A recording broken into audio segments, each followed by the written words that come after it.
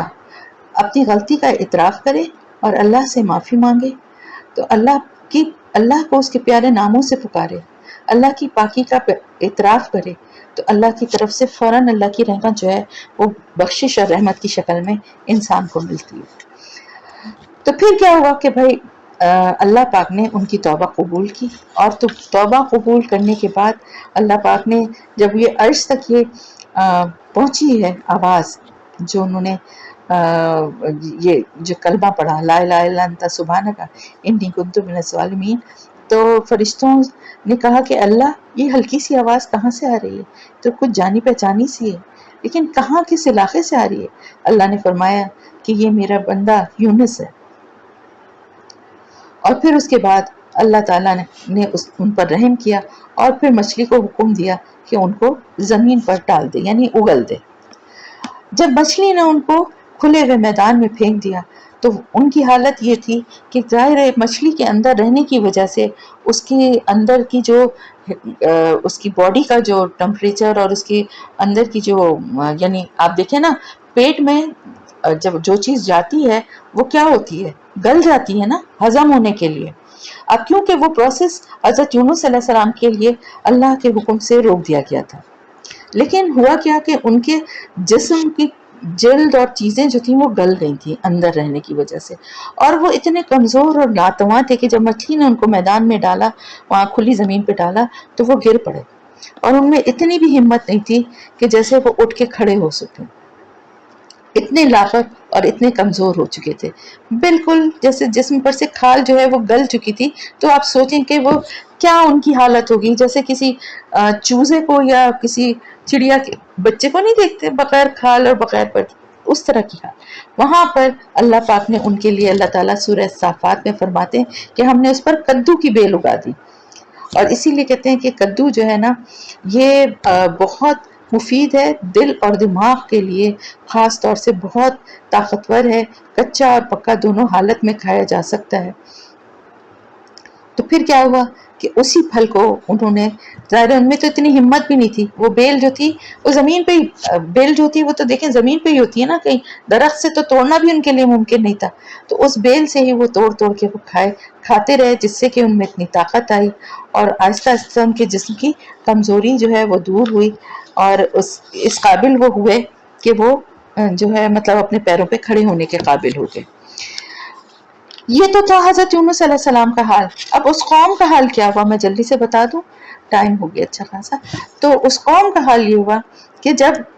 رسول بار بار میں کہہ دیتی ہوں نبی حضرت یونس علیہ السلام یا نبی یا پیغمبر ہم ان کو کہہ سکتے ہیں، تو جب وہ وہاں سے نکل گئے ان کے درمیان سے اور ان کو یہ بتا بھی دیا کہ 3 دن بعد تم پر عذاب جو ہے مسلط ہوگا، اور انہوں نے دیکھا کہ کالے کالے بادل آنا شروع ہو گئے عذاب کے، اب انہوں نے کیا کیا، اب ان کو خوف محسوس ہوا، اور وہ اس پہ شرمندہ بھی ہوئے کہ انہوں نے اپنے نبی کے ساتھ اتنا برا سلوک کیا تھا، اس پہ ان کو شرمندگی بھی ہوئی، لیکن پیغمبر تو ان کے درمیان سے جا چکا تھا، اللہ کے آگے وہ توبہ کرنے لگے، اللہ کی طرف رجوع کرنے کا ان کا اب ارادہ ہو گیا، لیکن پیغمبر تو جا چکا تھا وہاں سے تو اپنی ڈیسٹینیشن سے، اسی لیے تو پیغمبر کو نہیں جانا ہوتا جب تک کہ اللہ کا حکم نہ آئے۔ اب کیا ہوا، انہوں نے کیا کیا، اپنی عاجزی ظاہر کرنے کے لیے جو ہے وہ ٹاٹ کے لباس، یعنی بالکل جو سستے ترین اور یعنی اپنے آپ کو حقیر اور فقیر ظاہر کرنے کے لیے پرانے اور اس طرح کے کپڑے جو ہیں وہ پہنے، اور بچوں تک کو، شیر خوار بچوں تک کو اور تمام مویشیوں کو سب کو لے کے کھلے ہوئے میدان میں باہر نکل گئے اور زمین پہ ڈال دیا بچوں کو، شیر خوار بچوں کو بھی زمین پہ ڈال دیا اور مویشیوں کو وہیں میدان میں کھلا چھوڑ دیا، اور خود آہوزاری کرنے لگے، بچے بھی رو رہے ہیں، چیخ رہے ہیں، اور خود بھی رو رو کے اللہ سے معافی مانگنے لگے۔ ایک دل دوز منظر تھا، رو رو کے اللہ سے معافی مانگ رہے تھے اپنی گناہوں کی کہ اللہ تو اس عذاب کو ہم سے ٹال دے، ہم گناہگار ہیں، ہم تجھ سے معافی مانگتے ہیں، لیکن ہمارے درمیان یہ معصوم بچے بھی ہیں شیر خوار، یہ مویشی بھی ہیں جو کہ اس عذاب کا شکار ہوں گے۔ اللہ سے خوب رو رو کے گڑ گڑا کے عاجزی اور انکساری کا اظہار کرنے لگے اور آہوزاری کرنے لگے، عورتیں الگ رو رہی ہیں، بچے بھی رو رہے ہیں، ایک عجیب دردناک منظر تھا، دردناک کیا بلکہ ہولناک ایک منظر تھا، جس کو دیکھ کے اللہ کی رحمت جو ہے وہ جوش میں آ گئی، اور کیونکہ رسول جو ہیں وہ اپنی